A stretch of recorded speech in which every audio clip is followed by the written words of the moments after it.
दुनिया में आपका स्वागत है। आपके साथ मैं हूं सुधा शर्मा। तो आइए खबरों की शुरुआत करते हैं। आपको बता दें, कोरोना वायरस के खिलाफ जंग में अमेरिका ने भारत की तरफ मदद का हाथ बढ़ा दिया है। अमेरिकी विदेश मंत्रालय के मुताबिक अमेरिका ने कोविड-19 के प्रसार को धीमा करने के लिए भारत को स्वास्थ्य सहायता के रूप में तकरीबन 4.51 अरब रुपए की राशि दी है। विदेश मंत्रालय ने कहा है कि भारत इस राशि का इस्तेमाल बीमारी के प्रसार को कम करने के लिए आपातकालीन तैयारी और महामारी की प्रतिक्रिया के खिलाफ तंत्र को जुटाने के लिए भी कर सकेगा।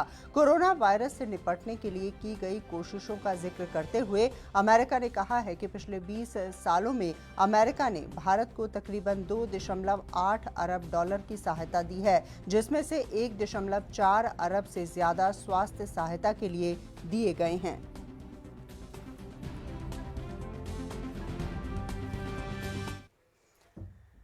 और साथ ही आपको बता दें, कोरोना के खिलाफ विश्वव्यापी जंग में अग्रिम भूमिका अदा करने के लिए संयुक्त राष्ट्र ने भारत की तारीफ की है। यूएन के चीफ ने कहा है कि इस मुश्किल घड़ी में जो भी देश दूसरे देशों की सहायता करने के हालात में हैं, उन्हें ऐसा करना चाहिए। आपको ये भी बता दें कि संयुक्त राष्ट्र के महासचिव एंटोनियो गुटरेस ने ये बयान तब दिया है जब कोरोना से लड़ने में कारगर दवा HCQ लगातार दी जा रही है। भारत के द्वारा दुनिया के तकरीबन 55 ऐसे मुल्क हैं जहां पर ये दवाई दी जा रही है। ये भी आपको बता दें कि HCQ को अमेरिका की दवा नियामक संस्था ने कोविड-19 के संभावित इलाज के रूप में पहचाना है।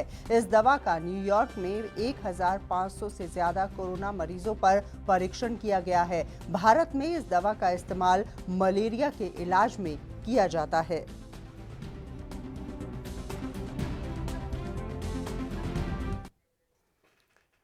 और साथ ही आपको बता दें, कोरोना वायरस के संक्रमण से पूरी दुनिया बुरी तरह से प्रभावित नजर आ रही है। इससे भारत का पड़ोसी देश पाकिस्तान भी अछूता नहीं है। यहाँ डॉक्टर्स और स्वास्थ्य कर्मियों के पास सुरक्षा उपकरण, किट, मास्क और दस्ताने तक की सुविधा नहीं है। इसके बावजूद कोविड-19 के मामले में जनसंख्या के हिसाब से यहाँ पर काफी कम मामले हैं। पाकिस्तान में अब तक कोरोना के 7,400 से ज्यादा मामले सामने आ चुके हैं और 143 लोगों की मौत हो चुकी है। लेकिन पाकिस्तान के इन आंकड़ों पर उस समय सवाल उठने लगे जब खबर आई कि कराची शहर के कब्रिस्तानों में बीते 49 दिनों में 3,265 शवों को दफनाया गया है। ये संख्या चौंकाने वाली है। एक रिपोर्ट के अनुसार ये आंकड़े कराची प्रशासन ने जारी किए हैं। इससे पहले पाकिस्तानी मीडिया में इस तरह की खबरें आई थीं कि कराची के अस्पतालों में कोरोना वायरस से बड़ी संख्या में लोगों की मौत हो रही है, लेकिन आम लोगों से प्रशासन इस खबर को छुपा रहा है।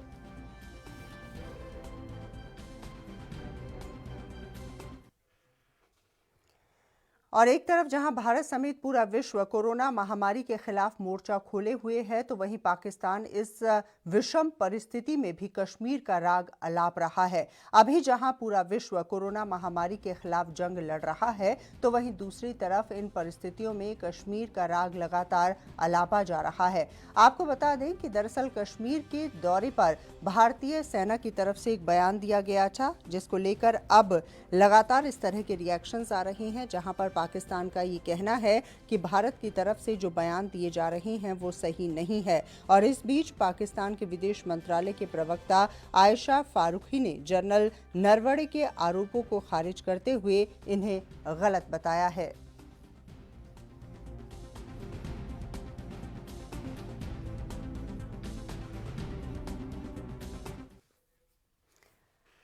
और वहीं भारत सरकार ने शुक्रवार को अटारी बॉर्डर से 41 पाकिस्तानी नागरिकों को पाकिस्तान भेज दिया है। अब जांच में बात सामने आई है कि इन 41 लोगों में से एक महिला और उसका बच्चा कोरोना वायरस से पीड़ित था। आपको बता दें कि लॉकडाउन की घोषणा के बाद से 150 पाकिस्तानी भारत में फंसे थे।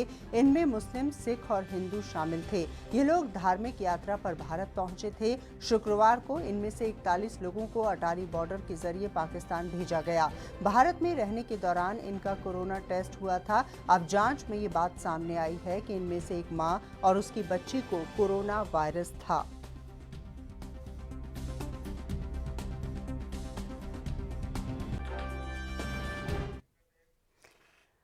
और वहीं हिंदुस्तान की बात अगर की जाए तो यहाँ पर कोरोना महामारी लगातार फैलती हुई नजर आ रही है। अब तक 14,378 मामले सामने आ चुके हैं, 480 लोगों की मौत हो चुकी है, जबकि 1,992 मरीज ठीक भी हो चुके हैं। आज स्वास्थ्य मंत्रालय, गृह मंत्रालय और ICMR की संयुक्त प्रेस कॉन्फ्रेंस हुई, जहां पर डाटा और जानकारियों को लोगों के सामने रखा गया। स्वास्थ्य मंत्रालय ने बताया कि कोरोना के कारण देश में मृत्यु की दर 3.3% है और सबसे ज्यादा 75% मौत बुजुर्गों की हुई है।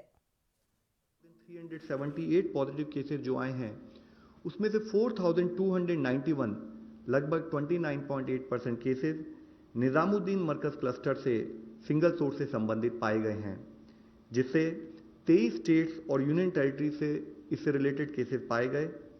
मुख्यतः तमिलनाडु, दिल्ली, तेलंगाना, उत्तर प्रदेश और आंध्र प्रदेश जैसी हाई डिजीज बर्डन स्टेट्स में, जो कि top 10 states in terms of case loads हैं, वहां पर इस पर्टिकुलर इंसिडेंट से रिलेटेड केसेस पाए गए हैं।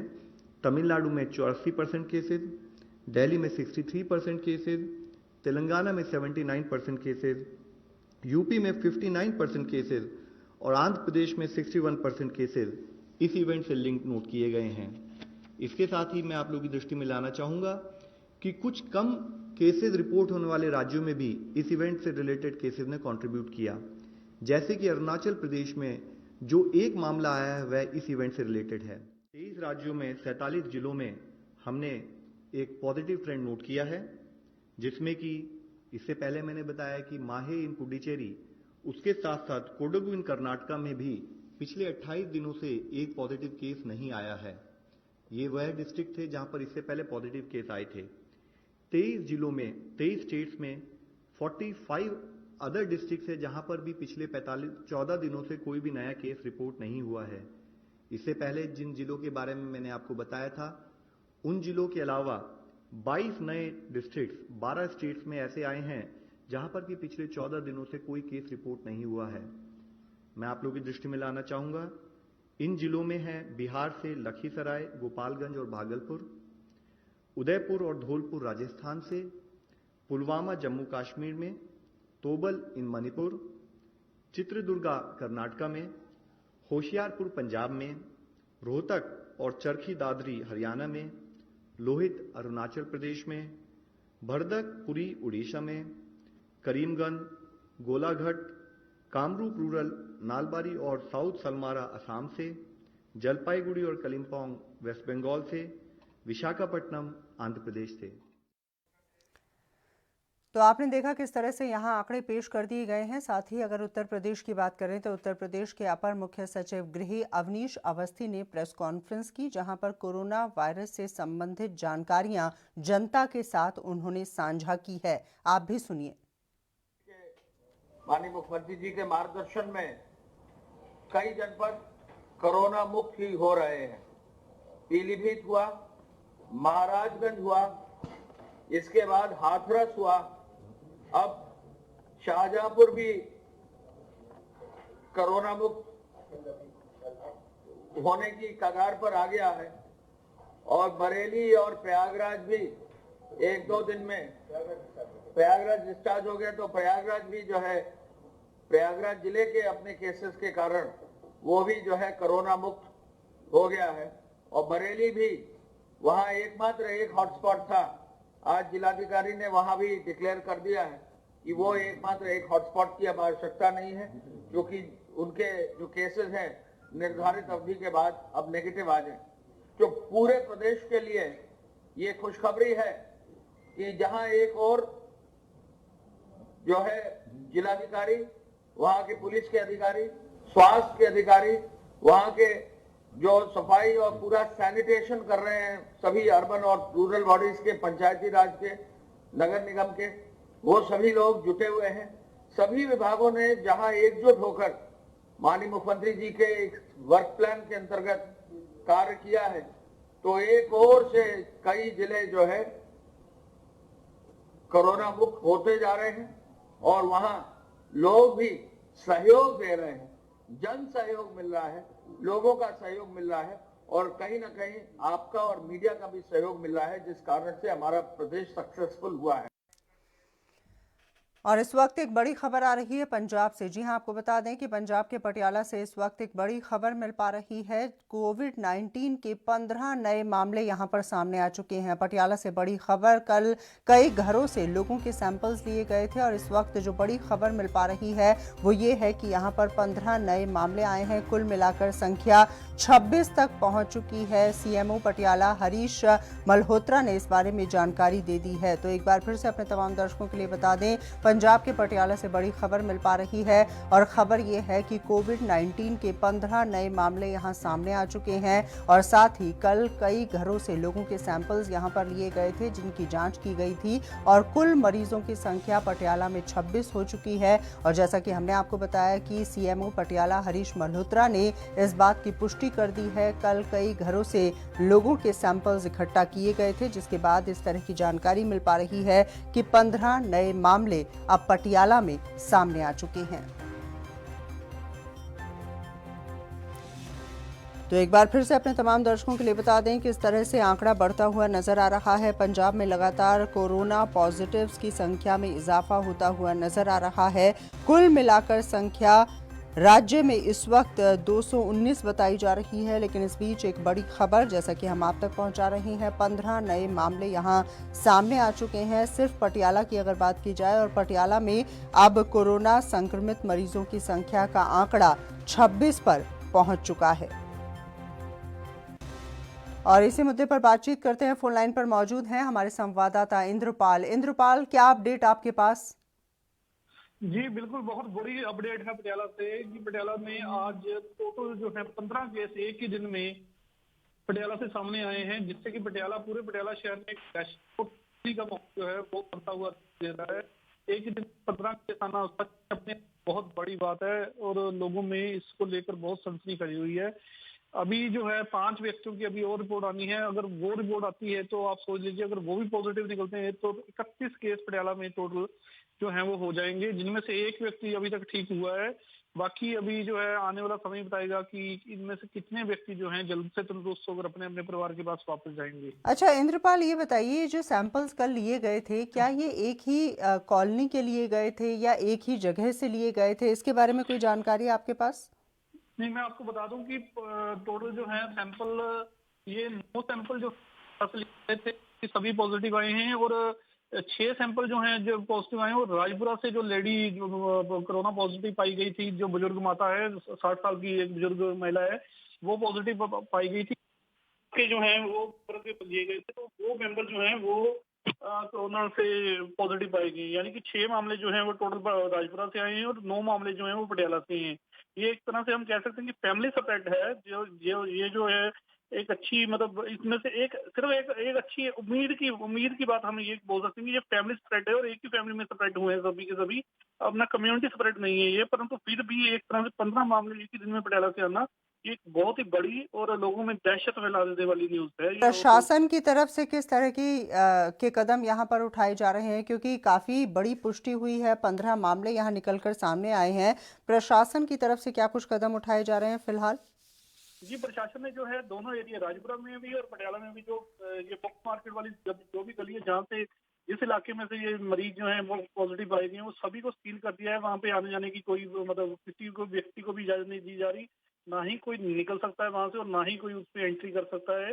प्रशासन ने पूरी तरह से सील बंद कर दी और एक तरह से हॉटस्पॉट जो है ये सभी को बता दिया गया है इन इलाकों को।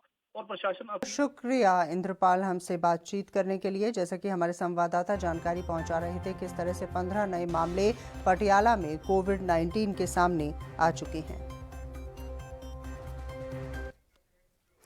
और आइए खबरों में आगे बढ़ जाते हैं। और जैसा कि जानकारी लगातार हम आप तक पहुंचा रहे हैं, पंजाब में लगातार कोरोना पॉजिटिव्स की संख्या में इजाफा होता हुआ नजर आ रहा है। आज कोरोना वायरस के 8 नए मामले सामने आए हैं। उसके अलावा जैसा कि हमने जानकारी आप तक पहुंचाई, 15 नए मामले पटियाला में सामने आए हैं।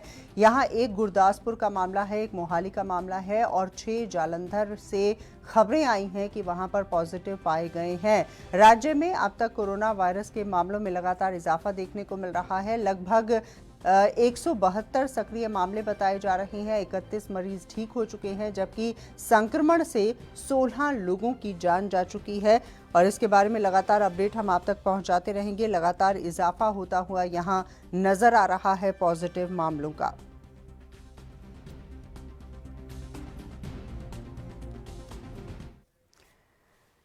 और वहीं पंजाब में 16वीं मौत भी हो चुकी है कोरोना वायरस के चलते। पिछले 6 दिनों से एक निजी अस्पताल में इलाज करा रहे कोरोना संक्रमित एसीपी नॉर्थ अनिल कोहली की शनिवार दोपहर मौत हो गई। उन्हें वेंटिलेटर पर रखा गया था। आपको बता दें कि सोमवार को उनकी रिपोर्ट पॉजिटिव आई थी। आपको ये भी बता दें कि शुक्रवार को ही पंजाब सरकार ने फैसला लिया था कि एसीपी को प्लाज्मा थेरेपी दी जाएगी। ये भी आपको बता दें कि यहाँ पर डोनर भी मिल चुका था, उनके परिवार से सहमति भी मिल चुकी थी, लेकिन थेरेपी शुरू होने से पहले ही उनकी मृत्यु हो गई। लुधियाना में ये चौथी मौत है। इससे पहले शुक्रवार को कोरोना संक्रमित कानूनगो, अमरपुरा और शिमलापुरी इलाकों में कई लोगों की मौत हुई थी, जिनकी संख्या 2 बताई जा रही है।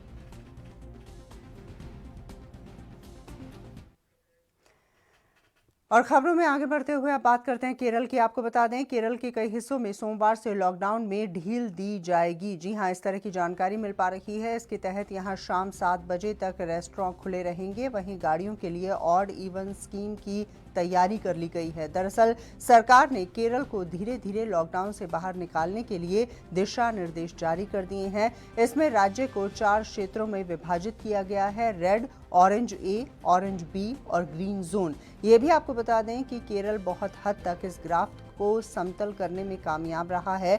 यहाँ कोरोना वायरस संक्रमण के नए मामलों में तेजी से कमी आई है और राज्य के अस्पतालों में कोरोना के मरीज काफी बड़ी संख्या में ठीक होकर बाहर निकल रहे हैं। पिछले 7 दिनों में यहाँ केवल 32 नए मामले सामने आए हैं, जबकि 129 कोविड-19 के मामले ऐसे हैं जो ठीक हो चुके हैं अस्पताल से, जिन्हें छुट्टी मिल चुकी है।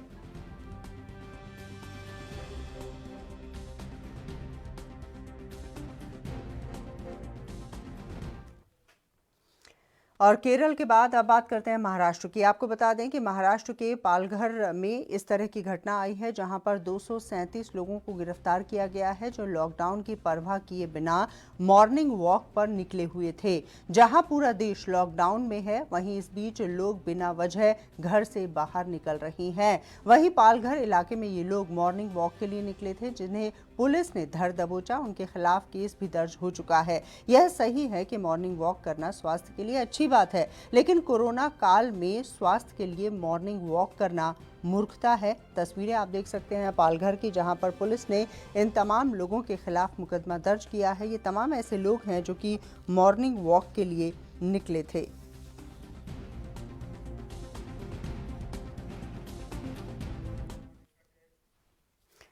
और लगातार देश भर की अगर बात की जाए तो कोरोना वायरस से संक्रमित जो मरीज हैं, उनकी खबरें सामने आ रही हैं। वहीं कोरोना से ठीक होकर निकले ऐसे मरीज हैं जिनकी अब तारीफ की जा रही है, उनकी हौसला अफजाई की जा रही है। ऐसी ही तस्वीरें मुंबई के अंधेरी ईस्ट इलाके से सामने आई हैं, जहां पर कोरोना वॉरियर्स इन्हें कहा जा सकता है। जिस तरह से ये ठीक होकर घर पर वापस लौट आए हैं, कोरोना वायरस पर विजय पाकर घर लौट रहे इस व्यक्ति के घर वापस आने पर मोहल्ले के लोगों ने जमकर तालियां बजाई हैं। तस्वीरों में आप देख सकते हैं किस तरह से तालियां बजाकर इस व्यक्ति का स्वागत किया जा रहा है और ये कोरोना वॉरियर कहा जा सकता है, जिस तरह से इसने वायरस को मात दी है।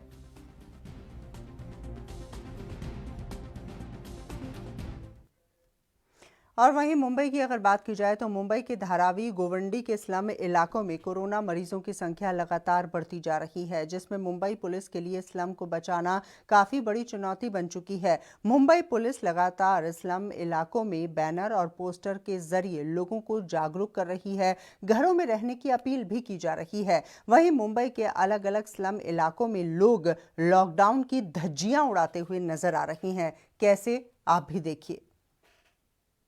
मुंबई में लगातार बढ़ते कोरोना संक्रमण जो है अब मुंबई पुलिस के लिए एक बड़ी चुनौती बन गई है, क्योंकि जिस तरह से मुंबई में लगातार धारावी और मुमरा में लगातार कोरोना संक्रमण की जो संख्या बढ़ती जा रही है, ऐसे में मुंबई के स्लम को बचाना मुंबई पुलिस के लिए काफ़ी अहम हो गया है।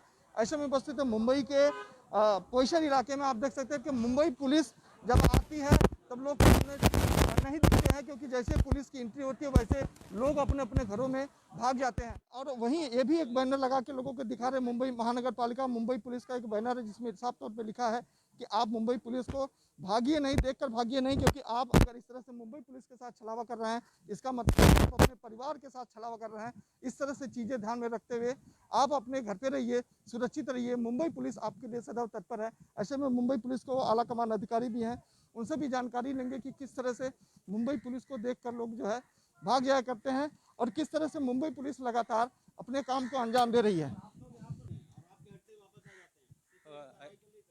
ऐसे हो रहा है, पब्लिक को अभी अवेयरनेस करना जरूरी है कि ये रोग कितना भयानक है और इसके वजह से क्या दुष्परिणाम हो रहे हैं उनको समझ में आना चाहिए। हमको स्लम में ऐसा है कि छोटे जगह और ज़्यादा घर में जो रहते हैं पब्लिक, तो इसकी वजह से ऐसा ये हो रहा है और पब्लिक देखती है, भाग जाती है फिर और खड़े हो जाते हैं। थोड़ी बहुत मुश्किलें होती है, कुछ लोग सपोर्ट करते हैं, कुछ गिने चुने कुछ लोग हैं वो सपोर्ट नहीं कर पाते, इसी वजह से थोड़ी सी दिक्कत है। क्या आप लोग ड्रोन के माध्यम से भी लोगों को अवगत करा रहे हैं कि आप लोग बाहर मत निकलिए? हाँ बराबर, ड्रोन के माध्यम से। और वहीं देश भर में लगातार लॉकडाउन चल रहा है, असमय वर्षा भी हो रही है और ऐसे में किसानों की मुश्किलें लगातार बढ़ती हुई नजर आ रही हैं। एक तो कोरोना वायरस के चलते खेतों में फसलों की कटाई में सावधानी बरतनी पड़ रही है, तो वहीं दूसरी तरफ बरसात से कटी हुई फसल नरम होती हुई नजर आ रही है। ऐसे में कहा जा सकता है कि किसानों के ऊपर इस समय दोहरी मार पड़ रही है। अब गेहूँ कट रहा है, निकल रहा है, ऐसे खुले आसमान में छोड़ रखा है। अब जो भी सरकार जो लेगी वो उसके हिसाब से देखते हैं कब तक चलता है। अभी सरकार की तरफ से कोई आदेश आया है खरीदने का? नहीं, अभी तो कोई आदेश नहीं आया है सर, ठीक है ना। अब आगे देखते हैं कब तक ये ऐसा रहेगा। तो कैसे निकालेंगे अपना गेहूँ, कहाँ बेचेंगे? अब कहाँ निकालेंगे, मंडियाँ तो बंद है, अभी मंडियाँ खुली नहीं है। जब खुलेगी तब देखेंगे। अभी तो प्रॉब्लम है ना, बारिश में थोड़ा सा क्या है, एक्चुअली सड़ने का नंबर आया, थोड़ा सा दागी हो गया है ना, बारीकपन आ गया थोड़ा। अब वो तो गीला होगा तो वो निकालने में भी, मशीन में भी दिक्कत आती है। और वहीं कोरोना वायरस की रोकथाम के लिए स्वास्थ्यकर्मी लगातार मेहनत कर रहे हैं। स्वास्थ्यकर्मी लोगों को घरों में जाकर उनकी जांच भी कर रहे हैं। हालांकि इस बीच लगातार उन पर हमले की घटनाएं सामने आ रही हैं। अब मध्य प्रदेश के इंदौर में स्वास्थ्यकर्मियों की टीम पर चाकू से हमला किया गया है। आपको बता दें कि स्वास्थ्य विभाग की सर्वे कर रही टीम पर पलसिया थाने के विनोबा नगर में हमला बोल दिया गया। इस बीच बचाव करने पहुंचे पड़ोसियों को भी गहरी चोटें आई हैं। तस्वीरें आप देख सकते हैं किस तरह से स्वास्थ्य कर्मियों पर हमला बोला गया है, जिसके बाद स्वास्थ्य कर्मी डरे हुए नजर आ रहे हैं।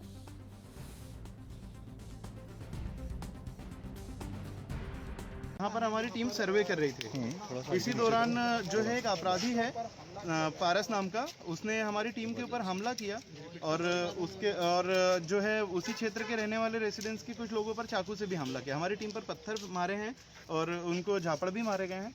इसके अलावा उनका मोबाइल तोड़ दिया गया है। आपकी टीम के कितने सदस्य घायल? हमारी टीम के कुल 3 सदस्य उस समय फील्ड पर थे उस कॉलोनी में। बाकी हम लोग ऐसे 30 लोग हैं टीम में, जिनमें से 3 लोग उस समय सर्वे में भाग ले रहे थे। आपकी टीम के ऊपर भी किसी ने हमारी टीम के ऊपर हमला हुआ है। पारस नाम का जो अपराधी है, ये पूर्व अपराधी रहा है, रिकॉर्ड भी है इसका यहाँ पर थाने में।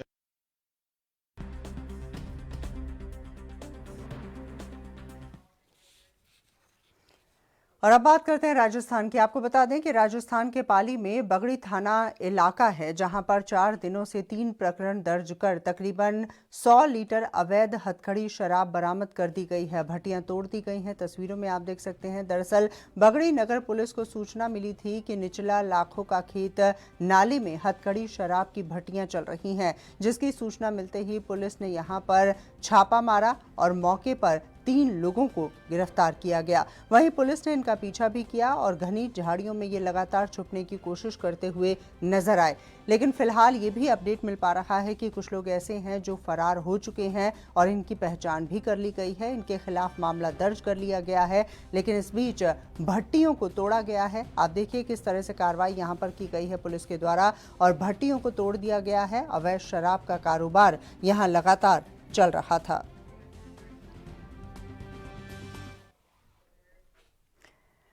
और वहीं हिमाचल के बिलासपुर में कोरोना का असर जहां देश भर में देखने को मिल रहा है, वहां पर हिमाचल के 5 जिलों में भी कुछ मामले सामने आ चुके हैं। लेकिन बिलासपुर, हमीरपुर और मंडी समेत कुछ जिले ऐसे भी हैं जहां कोरोना का एक भी मामला सामने नहीं आया है। ऐसे में कोरोना से बचने के लिए प्रदेश सरकार ने बाहरी राज्य से हिमाचल में एंट्री करने और ये जानकारी प्रशासन को न बताने को लेकर एक व्यक्ति के साथ संबंधित पंचायत प्रधान और उप प्रधान के खिलाफ कार्रवाई के आदेश जारी किए हैं। तो वहीं यहां के लोगों ने भी कोरोना के मामलों पर शिकंजा कसने के लिए सरकार और प्रशासन के सख्त रवैये का स्वागत किया है।